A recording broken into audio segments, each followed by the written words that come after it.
So this is a World Cup that Nigerians should be optimistic about. This is a World Cup that we need to give it our best shot. And everything is working out fine for us. If we carry everything out, by the time we play these friendlies, quality friendlies that they've lined up, then we'll go to Austria, camp there, and from there move to Russia. Money is not a problem. Money is not a problem. Yeah, the way things are going. Even sponsors are coming in. There's so many sponsors coming in to identify with Nigerian football. So I don't see how money will be a problem. Even the ex-internationals are even galvanizing support for the team. You don't think this team is too young? There are those who are concerned about the average age of the team. It is good for us. Football belongs to the youths. Football belongs to the youths. Look at Tyrone Ebuehi. Look at Kelechi Iheanacho. Look at even our goalkeeper now, Uzoho. These are players that are in their early 20s. So it's good for us. You don't go to the World Cup with tired legs. You go with players who are hungry, players who are young. I asked that question because we still have other players who were in Iheanacho's team, the Under-17 World Cup, who might be playing their trade around the world. Yeah, and let me tell you, if you look at this team now, it is a mixture of experience and youth. Mikel is there, holding forth in the midfield alongside Ogeyi Onaze. I hope injuries don't come in. And then Victor Moses. What about Joel Obi? Joel Obi, young player. Well, I don't know whether injury will allow him to go to the World Cup, but see, talent will have them. They are overflowing. It is how to harness them, and that is where Genotra comes in now. He is harnessing these talents very well. He is sticking to the team that he played the qualifiers with. This is not a time to begin to bring new players. He is under pressure to bring new players into the team. Some people are even clamoring for players that have passed their prime. I mean, the Nigerian factor comes in anyway, but you need to stick your ground. Can he stick his ground? Yeah, he would. Has he been sticking to his ground so far? He has been sticking to his ground so far. So far, he has. Can he stick to his ground? Pressure. He doesn't say the Nigerian fact. He has been, but can he going to the world? Can he hold his ground? If you look at the team that the players invited for the two friendlies against Serbia and Poland, I don't see him deviating too much from that lineup to the World Cup. If one or two new players will be injected into the team, it may just be one or two, but I see Genotra sticking to his plans, not succumbing to pressure and all that. All right, let's talk about his plans when we'll come back in a moment. Join us again.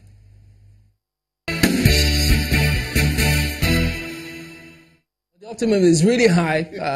People just think that Nigeria is going to get to the finals, but I mean, yeah, with due respect to them, but isn't that disrespecting other teams? Because look, it's one game at a time.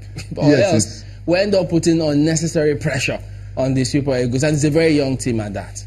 Very young team, but Chamberlain, don't underrate what these boys can do. See, we have the players. We have the players. All that we need to do is plan well ahead of the World Cup. And like I said, the NFF is already doing that. Just get it implemented. Pay the players what you have agreed with them. Let them be on the right psychological frame of mind. You cannot underrate with this player. You see, most people did not believe the kind of game we played against Argentina and Krasnodar. And who was missing in that Argentine team? It was just Messi and maybe Dybala. The Higuains of this world, they were all there, and they were surprised with what Nigeria did. Argentina definitely will prepare very well against us. But like I said, the good thing is that it is going to be our very last game of the group. But what about what some people consider as icing on the cake, or as set pieces?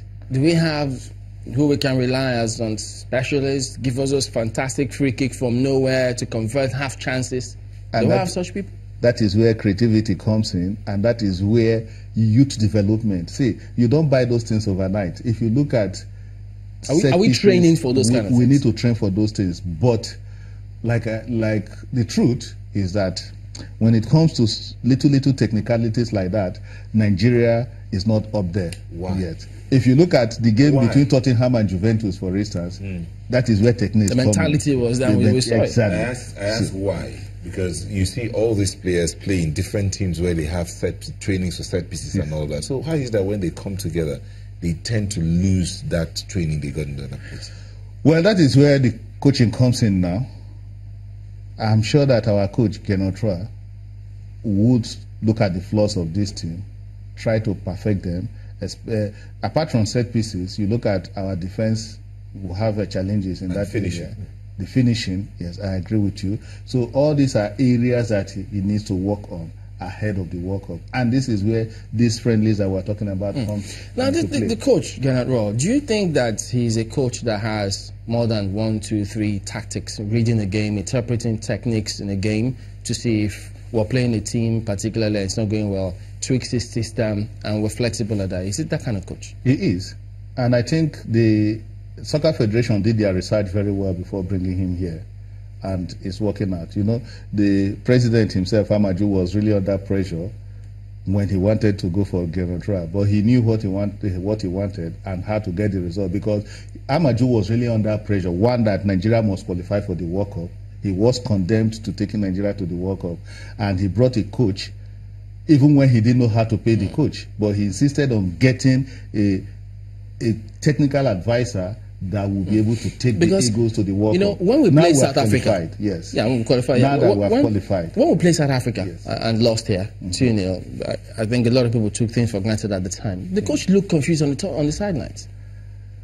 If you look at the game against South Africa, if you look at the game against South Africa, we played with so many of without a whole lot of our regulars. That affected that game, and it was a bad day. Every team has its own bad day. That game in Uyo was a day that Nigeria got everything wrong. Okay, I see that we're still trying out a couple of players. When do you think we should actually shut the door and keep training with the team that we have? You wouldn't be shutting the door now, because if you shut the door now, you'll be shooting yourself on the foot. No, when do you think we should? Because injuries will set in. You could look at Joel Obina. We don't know how the kind of injury, Tyrone Ebuehi and all that, when he was substituted. So you still need to take along about 30, 35 players in a pool, which is what the coach is doing now, because injuries could set in, 1 or 2 other factors may come in, a player that you are banking on. So some of these things, you pray for element of luck.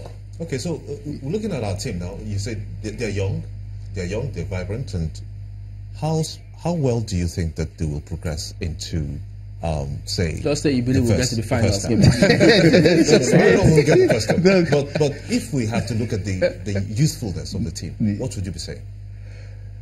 To me, it's an advantage. To some people, it may be a disadvantage that this team is too young, but to me, it's an advantage because, like I said, football belongs to the youth. And we are playing with players who are in their right ages. So these players are hungry. Most of them are going to the World Cup. And it's not just about youthfulness, too. Experience. We'll still have experience. There's still some depth in this team. Like we said, you have the Victor Moses of this world there. You have Ogeyo Onazi there. You have Mikel Obi there. These are players that are seeing it all at that level. They're not Odio Igalo.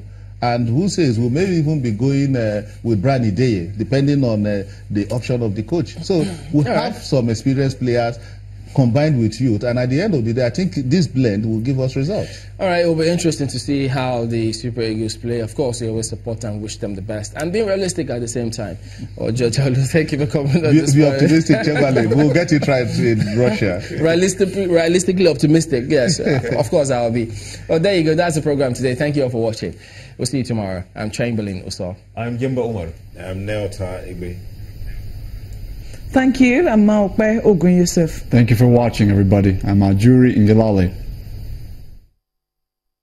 The views and opinions expressed by guests on this program are those of the maker and do not necessarily reflect the views, opinions, and endorsement of Channels Television.